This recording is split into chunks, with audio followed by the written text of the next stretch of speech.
Suu from so ಎಂಥ ಅದ್ಭುತ Kannada cinema. ಎಷ್ಟು ಜನರ ಆದರಣೆ ಆ ಸಿನಿಮಾಗೆ ಸಿಗ್ತಾ ಇದೆ ಅಂತಂದ್ರೆ ನಂಬಕ್ಕೆ ಆಗಲ್ಲ. ರೆಕಾರ್ಡ್ಸ್ ಮೇಲೆ ರೆಕಾರ್ಡ್ಸ್ ಬ್ರೇಕ್ ಮಾಡ್ತಾ ಇದೆ. ಬುಕ್ ಮೈ ಶೋನಲ್ಲಿ ಬುಕಿಂಗ್ಸ್ ರೆಕಾರ್ಡ್ ಬ್ರೇಕ್ ಮಾಡ್ತಾ ಇದೆ. ಥಿಯೇಟ್ರಲ್ಲಿ ಜನ ನಗ್ತಾ ಇರೋ ರೆಕಾರ್ಡ್ಸ್ ಬ್ರೇಕ್ ಆಗ್ತಾ ಇದೆ. ಜಸ್ಟ್ ಒಂದು ಸಿಂಪಲ್ ಕನ್ನಡ ಸಿನಿಮಾ ಇಷ್ಟೆಲ್ಲ ಹೆಸರು ಮಾಡೋಕ್ಕಾಗ್ತಾ ಇದೆಯಾ? ದೊಡ್ಡ ದೊಡ್ಡ ಆಡಿಯೋ ಲಾಂಚ್ಗಳಾಗಲಿಲ್ಲ, ದೊಡ್ಡ ಹೀರೋಗಳ ರಿಲೀಸಿಗೆ ಬರಲಿಲ್ಲ, ದೊಡ್ಡ ಪ್ರೀ ರಿಲೀಸ್ ಇವೆಂಟ್ಗಳಾಗಲಿಲ್ಲ. ಇಂಥ ಒಂದು ಸಿನಿಮಾ ಇವತ್ತು ಥಿಯೇಟರ್ಗಳಲ್ಲಿ ಬುಕಿಂಗ್ಸ್ ಜಾಸ್ತಿ ಆಗ್ತಾ ಇದೆ, ಥಿಯೇಟರ್ ಲಿಸ್ಟ್ ಜಾಸ್ತಿ ಆಗ್ತಾ ಇದೆ. ಏನಕ್ಕೋಸ್ಕರ ಆಗ್ತಾ ಇದೆ ಅನ್ಕೊಂಡಿದ್ದೀರಾ? This is a marvellous masterpiece in Kannada cinema. ನಾನು ಈ ಸಿನಿಮಾನ ಏನಕ್ಕೊಂದು ಮಾಸ್ಟರ್ ಪೀಸ್ ಇನ್ ಕನ್ನಡ ಅಂತ ಹೇಳ್ತಾ ಇದ್ದೀನಿ ಅಂತಂದರೆ, ಇದು ನಮ್ಮ ಬೇರುಗಳಿಂದ ಹುಟ್ಟಿರೋ ಸಿನಿಮಾ, ನಮ್ಮ ಹಳ್ಳಿಗಳಲ್ಲಿ ಹುಟ್ಟಿರೋ ಅಂಥ ಸಿನಿಮಾ, ನಮ್ಮ ಪಕ್ಕದ ಮನೆಗಳಲ್ಲಿ ನಡೆಯೋ ಅಂಥ ಒಂದು ಸಿನಿಮಾ, ನಮ್ಮ ಊರುಗಳಲ್ಲಿ ನಡೆಯೋ ಅಂಥ ಒಂದು ಸಿನಿಮಾ. ಈ ಥರ ಸಿನಿಮಾಗಳು ನಮ್ಮ ಕನ್ನಡದಲ್ಲಿ ಬಂದರೆ ನಮ್ಮ ಆದರಣೆ, ನಮ್ಮ ಹೆಸರು ಎಲ್ಲೋ ಹೋಗಿ ಮುಟ್ಟತ್ತೆ. ಸಾಧಾರಣವಾಗಿ ಕಂಪ್ಲೇಂಟ್ ಏನು ಅಂತಂದರೆ, ಕನ್ನಡ ಸಿನಿಮಾ ಆಡಿಯನ್ಸ್ಗೆ ಥಿಯೇಟ್ರಿಗೆ ಬರೋಕ್ಕೆ ಇಷ್ಟನೇ ಇಲ್ಲ, ತೆಲುಗು ಕಂಪೇರ್ ಮಾಡ್ತಾರೆ, ಮಲಯಾಳಂ ಕಂಪೇರ್ ಮಾಡ್ತಾರೆ, ಬೇರೆ ಲ್ಯಾಂಗ್ವೇಜಸ್ ಕಂಪೇರ್ ಮಾಡ್ತಾರೆ, ಅಲ್ಲೆಲ್ಲ ಸಿನಿಮಾ ಆದರಣೆ ಜಾಸ್ತಿ ಇದೆ ಅಂತ. ಅದು ಸುಳ್ಳು. ಒಂದೇ ದಿನದಲ್ಲಿ 1,27,000 ಟಿಕೆಟ್ ಸೇಲ್ ಆಗಿದೆ ಅಂತಂದರೆ it is the pulse of Kannada audience. Kannada audience ಏನು ಚೂಸ್ ಮಾಡ್ತಾರೆ ಅನ್ನೋದ್ರ ಮೇಲೆ ಹೋಗುತ್ತೆ ಸಿನಿಮಾ. ನಾನು ಈ ಸಿನಿಮಾ ಬಗ್ಗೆ ರಿವ್ಯೂ ಮಾಡ್ತಾ ಇಲ್ಲ ವಿಶ್ಲೇಷಣೆಯನ್ನು ಕೊಡ್ತಾ ಇಲ್ಲ, because I am not an expert in that. But ನಾನು ಆ ಸಿನಿಮಾ ಎಲ್ಲ ಹೈಪನ್ನು ಮೀರಿ ನೋಡೋಕ್ಕೆ ಹೋದಾಗ ನನಗನ್ಸಿದ್ದು ಒಂದೇ, ಸ್ಟಾರ್ಟಿಂಗಿಂದ ಎಂಡ್ವರೆಗೂ ಪ್ರತಿ ಸೀನಲ್ಲೂ ಆ ಅದ್ಭುತವಾದ ನಟನೆ ಕಾಣಿಸ್ತಾ ಇತ್ತು, ನ್ಯಾಚುರಲ್ ಟೇಕಿಂಗ್ ಕಾಣಿಸ್ತಾ ಇತ್ತು, ಮತ್ತು ಪ್ರತಿಯೊಂದು ಆರ್ಟಿಸ್ಟ್ಗಳು ಆ ಪಾತ್ರಗಳನ್ನ ಎಷ್ಟು ಅದ್ಭುತವಾಗಿ ನಿಭಾಯಿಸಿದ್ದಾರೆ ಅನ್ನೋದು ಕಾಣ್ತಾ ಇತ್ತು. ನೀವು ಸಿಂಪಲ್ಲಾಗಿ ಗಮನಿಸಿದ್ರೆ ಪ್ರತಿಯೊಂದು ಶಾರ್ಟ್ಗೂ 1 ಸೆಕೆಂಡ್ಗೆ 2 ಸೆಕೆಂಡ್ಗೆ ಕಟ್ ಮಾಡ್ತಾ ಇರ್ತಾರೆ. ಬಟ್ ಆದರೆ ಆ ಎಕ್ಸ್ಪ್ರೆಷನ್ಸ್ ಕ್ಯಾಪ್ಚರ್ ಮಾಡೋದ್ರಲ್ಲಿ ಡೈರೆಕ್ಟ್ರು ಜೀನಿಯಸ್ ಕೆಲಸ ಮಾಡಿದ್ದಾರೆ. ನೀವು ನೋಡಿ, ಪ್ರತಿ ಫ್ರೇಮ್ನಲ್ಲೂ ಒಂದೊಂದು ಎಕ್ಸ್ಪ್ರೆಷನ್ಗೂ ಒಂದೊಂದು ಭಾವ ಇದೆ, ಒಂದೊಂದು ನಗು ಇದೆ. ಒಂದೊಂದು ಕ್ಯಾರೆಕ್ಟ್ರನ್ನು ತನ್ನದೇ ಆದ ರೀತಿಲಿ ನಗ್ಸೋಕ್ಕೆ ಪ್ರಯತ್ನ ಮಾಡ್ತಾರೆ, ಮತ್ತು ಯಾವುದು ರಿಪಿಟೇಟಿವ್ ಅನಿಸಲ್ಲ.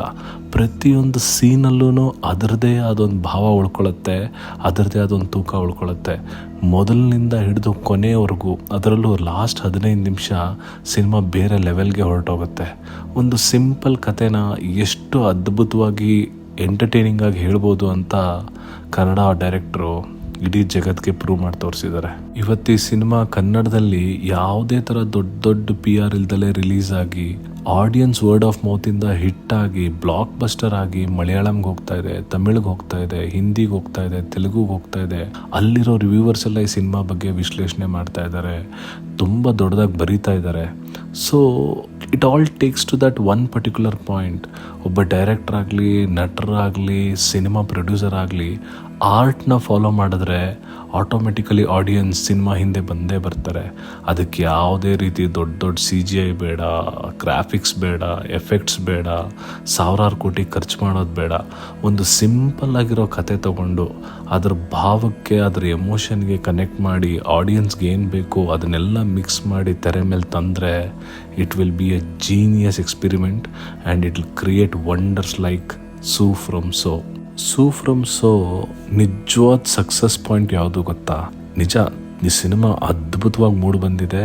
ಪ್ರತಿಯೊಬ್ಬರು ಹೊರಗೆ ಬರ್ತಾ ಇರಬೇಕಾದ್ರೆ ನಗ್ನಗ್ತಾ ಹೊರಗೆ ಬರ್ತಾ ಇದ್ದಾರೆ. ಆದರೆ ಹೊರಗೆ ಬಂದವ್ರಿಗೆಲ್ಲ ಮೈಂಡಲ್ಲಿ ಏನು ಓಡ್ತಾ ಇರುತ್ತೆ ಗೊತ್ತಾ? ಈ ಸಿನಿಮಾಗೆ ನಾನು ಮತ್ತೆ ಬರಬೇಕು, ನನ್ನ ಫ್ರೆಂಡ್ಸು ಫ್ಯಾಮಿಲಿನ ಮತ್ತೆ ಕರ್ಕೊಂಡು ಬಂದು ಇನ್ನೊಂದ್ಸಲಿ ನೋಡಬೇಕು ಅನ್ನೋ ಒಂದು ಕನ್ಕ್ಲೂಷನಲ್ಲಿ ಹೊರಗೆ ಬರ್ತಾ ಇದ್ದಾರೆ. ಅದು ಈ ಸಿನಿಮಾದ ನಿಜವಾದ ಸಕ್ಸಸ್ ಪಾಯಿಂಟು ಅಂತಂದರೆ ಡೈರೆಕ್ಟರು, ಟೀಮು, ಪ್ರೊಡ್ಯೂಸರು ಎಲ್ಲ ಅಲ್ಲಿ ಗೆದ್ದುಬಿಟ್ಟಿದ್ದಾರೆ. ಈ ಸಿನಿಮಾದ ಇನ್ನೊಂದು ಅದ್ಭುತ ಗುಣ ಏನು ಗೊತ್ತಾ? ಈ ಸಿನಿಮಾ ನೋಡ್ತಾ ಇರೋ ಅಷ್ಟೊತ್ತೂ ಪ್ರತಿಯೊಬ್ಬ ಆಡಿಯನ್ಸ್ ಮನಸ್ಸಲ್ಲೂ ಏನು ಓಡುತ್ತೆ ಅಂದರೆ, ಹೌದು ನಮ್ಮೂರಲ್ಲೂ ಇದೇ ಥರ ಇದೆ ಅಲ್ವಾ? ಅಂದರೆ ಸಿಟಿಗಳಲ್ಲಿ ಬಂದು ಅವ್ರ ಊರುಗಳನ್ನ ಬಿಟ್ಟು ಜೀವನ ಮಾಡ್ತಾ ಇರೋರ್ಗೆ ಅನುಭವಕ್ಕೆ ಬರುತ್ತೆ. ನಮ್ಮೂರಲ್ಲೂ, ನಮ್ಮ ಹಳ್ಳಿಗಳಲ್ಲೂ ಈ ಥರದ್ದೊಂದು ಒಂದೇ ಒಂದು ಅಂಗಡಿ ಇದೆ. ಆ ಅಂಗಡಿ ಹತ್ರನೇ ಎಲ್ಲರೂ ಬಂದು ಸೇರ್ತಾರೆ, ಆ ಅಂಗಡಿ ಹತ್ರ ನಿಂತ್ಕೊಂಡು ಮಾತಾಡ್ತಾರೆ. ಮತ್ತು ಮನೆಗಳಲ್ಲಿ ಫಂಕ್ಷನ್ಗಳು ನಡೆದಾಗ ಇಡೀ ಹಳ್ಳಿಯವ್ರು ಬಂದು ಯಾರ್ಯಾರು ಏನೇನು ಕೆಲಸಗಳು ಮಾಡ್ತಾರೆ. ಆಮೇಲೆ ಯಾವುದಾದ್ರು ಒಂದು ಮನೇಲಿ ಏನಾದ್ರು ತೊಂದರೆ ಆದಾಗ ಇಡೀ ಹಳ್ಳಿಯವರೆಲ್ಲ ಸೇರ್ಕೊಂಡು ಬಂದು ಆ ಪ್ರಾಬ್ಲಮ್ನ ಹೆಂಗೆ ಸಾಲ್ವ್ ಮಾಡೋಕ್ಕೆ ನೋಡ್ತಾರೆ. ಸೊ ಈ ಅನುಭವಗಳೆಲ್ಲ ಬರುತ್ತೆ. ಆ ಸಿನಿಮಾದಲ್ಲಿರೋ ಕ್ಯಾರೆಕ್ಟರ್ಗಳು ಹಾಗೇನೆ, ಯಾರೋ ಒಬ್ರು ಹಿಂಗೆ ನಮ್ಮ ಫ್ಯಾಮಿಲಿಲಿ ಇದ್ದಾರಲ್ಲ, ನಮ್ಮೂರಲ್ಲೂ ಇಂಥ ಕ್ಯಾರೆಕ್ಟರ್ ಒಂದು ಇದೆಯಲ್ಲ ಅಂತ ಪ್ರತಿ ಕ್ಷಣದಲ್ಲೂ ನಮ್ಗೆ ಆ ಅನುಭವ ಬಂದೇ ಬರುತ್ತೆ. That is the capacity of cinema. I think So From So is a must watch for all generation. Go and enjoy. As simple as that.